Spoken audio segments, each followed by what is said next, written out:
Masya Allah ya. Rupanya ambo sebelum mau pulang kan bawa soboknya dikajai ambo ya. Ambo waktu itu berdoa di pernikahan di Hotel Royal ya. Kemudian dikajainya Ustaz Iqbal ya. Alhamdulillah diceritanya. Alhamdulillah Ustaz.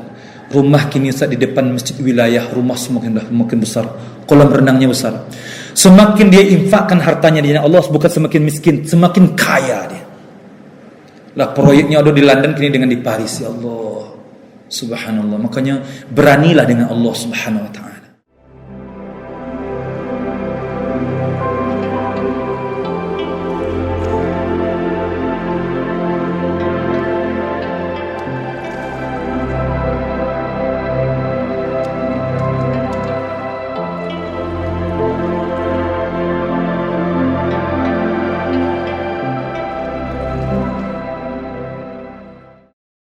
Makanya sahabat Nabi itu kayu-kayunya.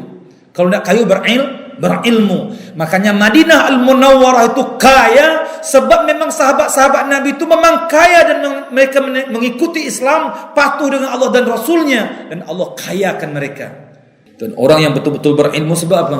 Orang berilmu kenapa dia nggak bisa kaya? Sebab apa? Setiap punya duit dia sedekahkan. Sebab kalau dia simpan-simpan nanti ditanya oleh Allah SWT. Maka dengan ilmunya saya keluarkan. Sampai Nabi SAW teringat setelah salat, Assalamualaikum warahmatullahi wabarakatuh, Assalamualaikum warahmatullahi wabarakatuh. Tiba-tiba Nabi setelah istighfar, Nabi cepat-cepat ke rumahnya. Sahabat masih menunggu. Ya, sahabat masih menunggu. Itu adabnya sahabat. Jadi Nabi keluar sebentar nampak terburu-buru tapi sahabat masih menunggu. Kalau kita imam malu untuk babalik, nyulah lari dulu. Ya Allah, kan ada tukar. Ya. Imam belum istighfar, dia sudah berdiri. Habis itu dia mengatakan dia pula yang paling sunnah. Innalillahi wa inna ilaihi raji'un. Apakah pernah sahabat Nabi membuat seperti itu? Tidak pernah. Melangkah-langkah bahu itu tidak pernah sahabat Nabi. Tidak punya adab. Ya, makanya ini kita juga harus kita perhatikan. Makanya waridho bil qalil.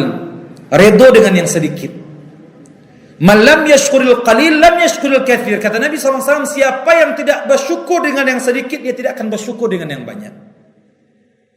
Man lam yashkurin nas lam yashkurillah. Siapa yang tidak berterima kasih dengan manusia, dia belum bersyukur kepada Allah. Dan manusia yang paling pertama kita syukuri siapa? Kita berterima kasih siapa? Ibu dan ayah kita. Anishkurli wali walidayka ilayyal masir. Berterima kasihlah, bersyukurlah kepadaku dan kepada kedua ibu bapakmu, kata Allah Subhanahu wa taala.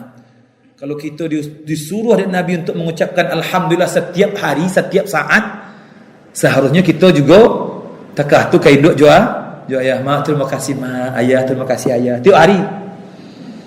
Tapi kalau dapat pitih terima kasih. Ya. Kemudian laisal ghina an kathratil arad walakinal ghina ghina nafas. Bukanlah dikatakan kaya itu kaya harta, kata Nabi, tapi yang kaya yang sebenarnya adalah kaya hati. Tapi yang tidak mengajarkan bahwa kayu tidak boleh kayu, tidak. Orang Islam harus kaya. Orang Islam itu harus kaya. Enggak, bagaimana mungkin tidak akan kaya orang Islam? Kata Nabi SAW, nazala rabbuna ila sama'id dunya, sepertiga malam terakhir itu rahmat Allah terbuka. Hal min sa'ilin fa'ujibah, hal min mustaghfirin fa'aghfirulah, hal min mubtala fa'u'afih. Sepertiga malam terakhir itu Allah turun ke langit dunia, maksudnya rahmat Allah terbuka luas. Ada yang meminta, enggak, aku kabulkan permintaannya. Makanya seorang pemuda, seorang pembisnis, kalau memang ingin hebat dalam bisnisnya, bangun sebelum subuh, meminta kepada Allah. Makanya sahabat-sahabat Nabi itu banyak yang kaya. Kalau tidak kaya sahabat Nabi, bagaimana mungkin dia akan menguasai Rum dengan Farsi? Bagaimana mungkin orang miskin memerintah orang kaya? Tidak ada sejarahnya. Makanya Madinah itu memang kaya. Makanya Islam harus kaya. Makanya Allah mengatakan aqimis shalah wa atiz zakah. Ya. Sebab seiring orang kalau salatnya cantik, bagus, khusyuk, maka Allah akan memberikan rezekinya. Wa man yattaqillaha yaj'al lahu makhraja wa yarzuqhu min haitsu la yahtasib. Siapa yang bertakwa kepada Allah, Allah mudahkan urusannya dan Allah berikan rezeki yang tidak sesuai dengan logikanya, yang tidak disangka-sangkanya. Dak kayak je pitih tu je nyo. Apa pun yang dibuat ni berhasil je taruh. Seperti Abdurrahman ibnu Auf tu, ketika dia datang ke Madinah, tidak bawa apa-apa. Ya, tidak bawa, piti seluruhnya disuruh di orang Quraisy. Hai Abdurrahman, ya, kamu mau hijrah, ya, tinggalkan seluruh hartamu, rumahmu semua, duitmu semua, tinggalkan. Sehingga Abdurrahman ibnu Auf itu datang ke Madinah dengan pakaian yang sehelai pinggang saja.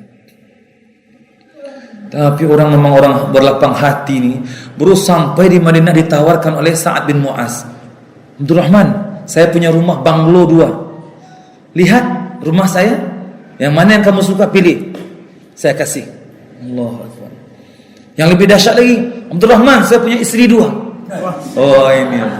Ini bapak-bapak galak. Siapa yang kamu suka, saya ceraikan, habis indahnya kamu nikahi. Subhanallah. Aduh, kawan tak kata gini. Tapi Abdurrahman tidak mengambil kesempatan itu. Kata Abdurrahman, tidak, tunjukkan saya pasar. Makanya ketika Abdurrahman ditunjukkan pasar, dia berniaga, berdagang dia. 6 bulan baru dia berdagang, sudah ada genderang perang. Perang! Ilal jihad, kata Rasulullah. Dia baru terkumpul duit 2000 dinar emas. Ketika Rasul mengatakan perang, 2000 dinar emas itu langsung dikasihkan kepada Rasulullah. Ya. In tuqridullaha qardan hasana fayudha'ifahu lahu ad'afan katsira. Kalau kamu memberikan pinjaman yang terbaik kepada Allah, Allah akan mengganti dengan yang jauh lebih baik. Makanya orang Islam kau miskin tadi sebutnya tidak mau kayo. Bagaimana kita akan mendapatkan ikan besar? Umpannya innalillahi wa inna ilaihi raji'un.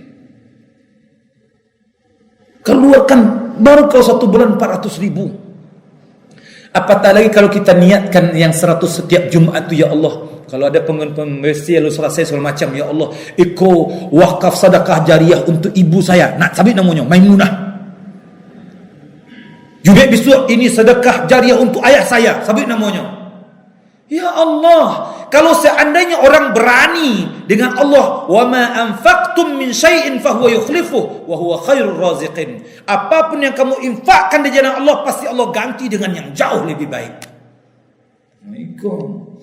Kalau 100.000, 200 orang datang, 20 juta setiap Jumat. Betul, Bu. Buat suami ibu supaya tegak tu. Nah, ya. Bang, minggu kau mungkin ambo ndak jadi beli make up dah. Aku beli 1.000 kau untuk. Nah, gitu. Masalahnya si abang kan pandai ngapalo lo nya make up ke di Bali. Semacam kan? Make up tu kan hilang sebenarnya. Tapi yang 100.000 tu tidak akan pernah hilang. Dia telah menabung di sisi Allah. Baru Ar-Rasul ini mendatangkan ulama-ulama yang hebat. Ya kan? So ulama tu kan sebenarnya didatangkan dari Jawa tu, ulama tu tidak berniaga loh nya. Ya, kalaupun kita memberikan bisyarah yang bagus, sebab dia enggak ada kerja yang lain, dia enggak berbisnis, dia hanya membaca bagaimana mendidik umat ini. Makanya sahabat-sahabat Nabi yang kaya-kaya di Madinah dulu, Abdurrahman ibn Auf mengatakan, "Ya Mu'adz, engkau selama dalam dakwahmu dan keluargamu aku yang tanggung." Begitu sahabat dulu. Sahabat itu dah kaya saudaranya. Meninggal dai itu, maka anak-anaknya bilioner Islam itu yang menanggungnya. Sa'ad bin Abi Waqqas, Zubair ibn Awam. Makanya semakin miskinnya dah, semakin kayu. Tadi malam ya, saya ada pengajian Muhammadiyah, pengajian Muhammadiyah, dan kemudian ketua Muhammadiyah itu menceritakan kepada ambo, sebab ambo pernah ada salah seorang hamba Allah murid ambo tu, Ustaz, ada ndak panti yang ambo nak bantu. Ya. Itu karenanya menawarkan, ambo ndak pernah minta. Ini karena tawarkan panti yang diurus oleh paman ambo. Memang alhamdulillah dah barah dari 2000 sabaleh sampai kini 2.500 ringgit, maknanya dalam 8 juta gini kok kecilnya, 8 juta 100. Ndak tiap bulan. Masya Allah ya. Rupanya ambo sebelum mau pulang kan bawa soboknya dikajai ambo ya. Ambo waktu itu berdoa di pernikahan di Hotel Royal ya. Kemudian dikajainya Ustaz Iqbal ya.